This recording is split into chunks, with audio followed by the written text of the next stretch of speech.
In this lab, we're doing a Diels-Alder reaction. A Diels-Alder reaction is a reaction between a diene and a dienophile that creates carbon-to-carbon bonds to join the two together into a substituted cyclohexane. There are 3 possible procedures for this lab this week. This is procedure 2, which is a reaction between 9-anthracene methanol and N-methylmalamide. This is a green reaction, which we'll talk about in a moment. And we're going to use the microwave to speed up the reaction for what normally would take about an hour to a 10 to 20 minute reaction. First things we need to do is weigh out 10 milligrams of our 9-anthracene methanol.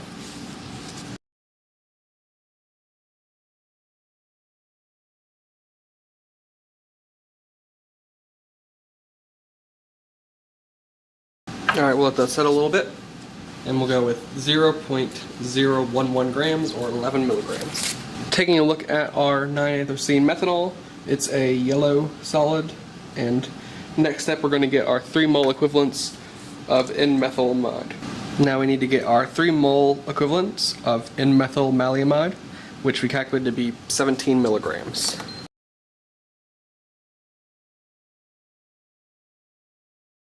It's a little bit over, but I think that's about as close as we're going to get. Let it settle out and get our mass on it. Alright, it seems to be setting around 20 milligrams, so we're going to go ahead and write that down. As for appearance of our N-methylmalamide, it's kind of a white solid. I don't know if it's showing up very well, but it's a fine white solid. Now that we have our reagents, we have to get a reinforced test tube for the microwave. It has a cap on it that goes on it when you put it in the microwave. And I've got an Erlenmeyer flask here just to help hold it while I'm putting in our reagents.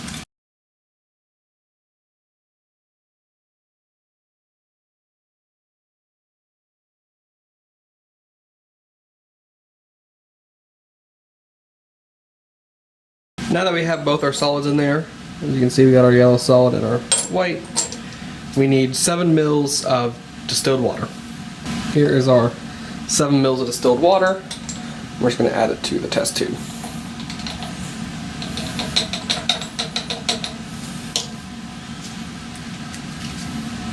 Alright, I'm going to go ahead and put the lid on it for a second. And we'll add a magnetic stir bar to it. Alright, here is our small stir bar we're going to add in. Try not to splash too much. Alright, it will allow us to stir the reaction in the microwave as it's going. So we'll put the cap on, and the next thing we'll do is we're going to go head over to the microwave and get this reacting. This is our microwave in the organic lab. It is a CEM Discover SP microwave, and there's a holder inside here that you're going to put the test tube into. This part will slide over so that it can control the pressure inside, and the next step is to set up our method. This is our software for the microwave. It allows us to set our various parameters. We can control the temperature, pressure, power, and stuff like that. So in order to create a new method, we'll come up here with this little sun where it says new. Click on it, we'll name our method. We're just going to name this one 362 lab Diels-Alder. Alright, so we have a couple options here. We have standard, dynamic, power cycling, fixed power, and some other ones. So the standard is going to allow us to choose our temperature and hold time, but we also want to choose our pressure in this one. So we're going to go to dynamic. We don't want any pre-stirring. We want our temp to be 200 degrees Celsius for 2 minutes, and our pressure to be at 200 psi, and then we can ignore the power and all the stuff. We want our stirring to be, keep it on high for now. And so if we press OK, we'll save our method. It shows up here under methods. We now have it selected. This is showing us what method we currently have selected, and these will change as we go throughout the reaction. Alright, so now we're going to take our reaction test tube and put it in this little holder here, and now we will start up the instrument. Alright, back to the software. We got our method all selected. You just press the play button and it will start up the instrument. So as I press play here, it will close that up over top, and begin to get to the temperature and raise the pressure. Alright, as it's going, you can watch your pressure and temperature on these glasses. It will probably beep a couple times while it's going. Alright, so as you can see, it is raising our temperature to the 200 that we set it at, and our pressure to that as well. You can watch on the graphs underneath as it's showing in real time how it gets there.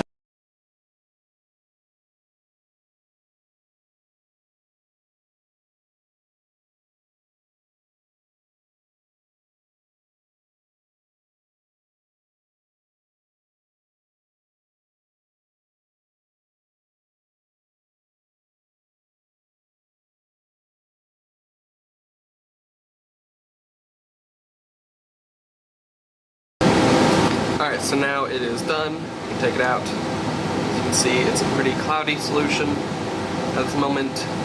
I'm not immediately seeing any yellow.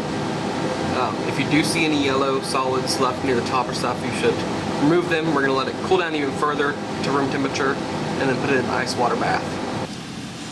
Alright, so now that we've let our test tube come to room temperature and then we've cooled it in an ice water bath, we're going to centrifuge it for a few seconds. I have another test tube here filled with just some distilled water to help balance it out. If you are running an experiment with multiple people in the room, you may be able to use theirs to help balance yours out. But we're just going to centrifuge for about 30 seconds to get our solid collected. Alright, so we centrifuged it, a lot of our solids collect at the bottom and on the side, and we're going to vacuum filter to get it out after we remove our stir bar. Alright, we got our vacuum filtration set up. Now we're just going to wet it down with some cold distilled water, and we will transfer over our product.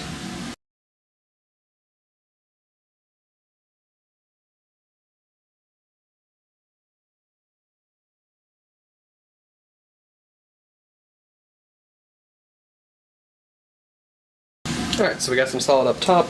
We'll go ahead and let it dry as best it can, then we'll get a mass on it, a mass spectrum, and a melting point. Alright, so we have our product off the vacuum filter. Can't really see there's not much of it, but it is a slightly yellow solid, so that means there may still be some of our starting materials in there, but we're going to go ahead and scrape it off and get a mass on it.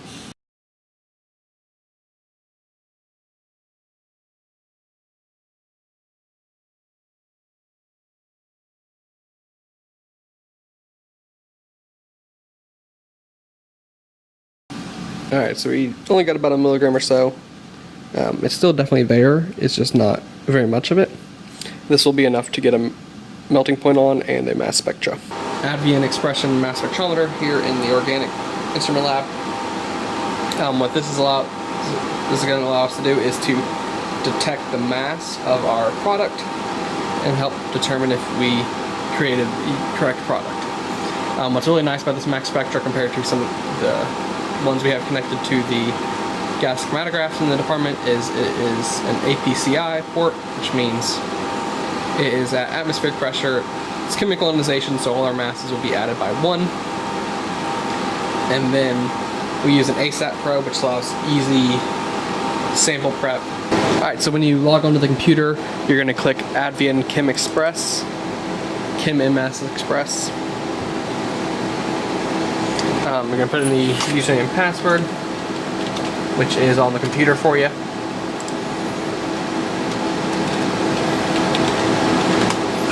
And then we're using an ASAT probe, which is a direct sample probe analysis, so we're going to go and click on that. It'll load up. The settings we want for the Diels-Alder experiment is we want low temperature and low fragmentation. So that means it's not going to raise the temperature really high, and we're going to have low fragmentation, which means our product ions that we go in aren't going to be breaking apart very much. We want just the positive ions that come through.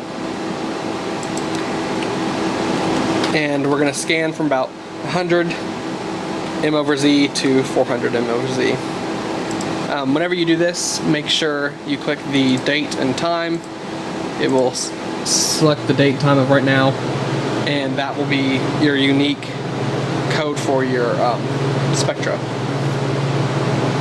So, now that we got this all set up, you can go ahead and press operate to get it in ready to acquire.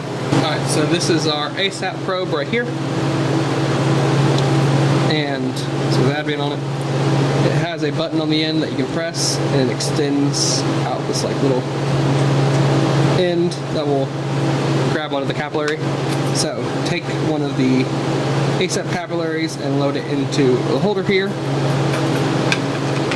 You then press down to open up the little claw, go in as far as you can, release, and now we have our capillary at a good distance.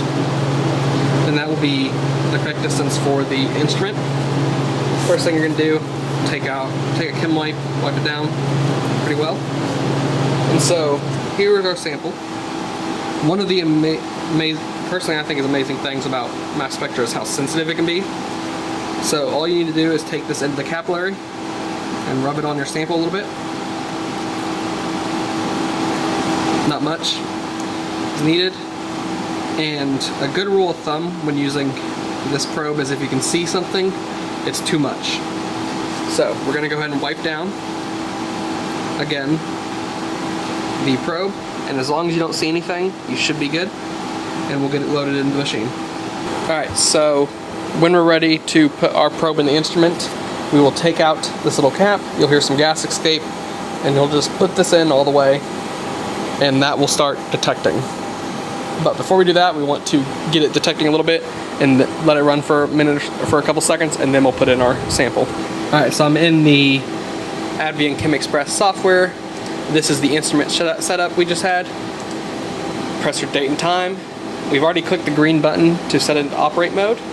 So the next button you're going to press is this play button to start acquisition. It's going to start detecting. You'll see the graphs in real time. On our right is our mass spectra. On our left is our TIC, which is our total ion count. And we should see that spike up pretty big once I insert the probe in. So we'll go ahead and take the cover off, and I'm going to insert the probe all the way. And as you can see, we get a really big spike. And it looks like our major peak's about 320. But we will let this run for a little bit until our peak settles down over here on the total ion count. Once it starts to lower back down, it means we've detected all of our sample that's on there, and we can take out the probe. Alright, so our TIC spectra over here on the left is starting to go down, so we're going to go ahead and take out our sample.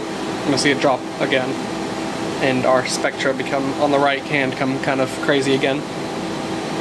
When we view our spectra, we'll be able to choose just a certain region and look at that. So once we're done and we've let it settle back down again to make sure there's nothing left in the system, we will stop the instrument by pressing this stop acquisition button right there. Alright, so once you've collected your sample, you can take the capillary and inject it into the beaker, and it can be cleaned and reused. But now we will take a look at our mass spectra and analyze it. Alright, so when you're ready to look at your data, you're going to click this Data Express in the bottom right corner, and it will open up the Data Express program. So the first thing we need to do is we got a lot of noise here, so we need to just choose our, just right here where we got all of our product. So to do that, we'll do background. You click and drag to select the background, and then you'll click and drag again to select the area you want to measure. Alright, now that we've selected just the region we want in our TIC, which is our total ion count, again, this is just all the electrons, or all the ions that are hitting the detector at any given point in time. And on the bottom here we have our mass spectra. So our mass spectra is at this moment in time, so averaged over this period of time, what masses of ions were detected. So we have what's called a quadrupole mass analyzer in there, which is going to separate our ions based on mass, and it gives us a readout of in percentage of intensity of how many of the ions detected over this period of time were that mass. So we have a really big peak right here. This is called our base peak. Your biggest peak is called your base peak. And that just means this is what the majority of things came through. Often in a normal non-low fragmentation mass spectra, you'll see other peaks from all the fragmented ions. But in this case, we selected low fragmentation, so we're not giving it too much energy, so that's going to break apart. We're not raising the temperature really high, so it breaks apart. We want just the whole sample to come through. So in that case, we have about, it says 320.3. So that lines up with what we expect of our product, +1 to its mass. And that means, 1, that this is our molecular ion peak, which is the peak that represents our molecular ion that's unfragmented. And this shows that we did create our product. So next step, we're going to take what we have remaining, get a melting point on it to further confirm that we did create the product we wanted to create. All right, so now we are going to get a melting point, same as you did in Organic 1. You can get a fast melting point if you want. I would also look up the melting point of your product, and you can start that a couple of degrees down as your ramping point. All right, so we'll go ahead and get some in a melting point capillary, and then get the melting point range on it. All right, so our product melted around 230 degrees Celsius, about like 230 to 232. So with this information and the mass spectra, it confirms that we did create our product, even though we didn't create much of it, but it was a positive that we created it.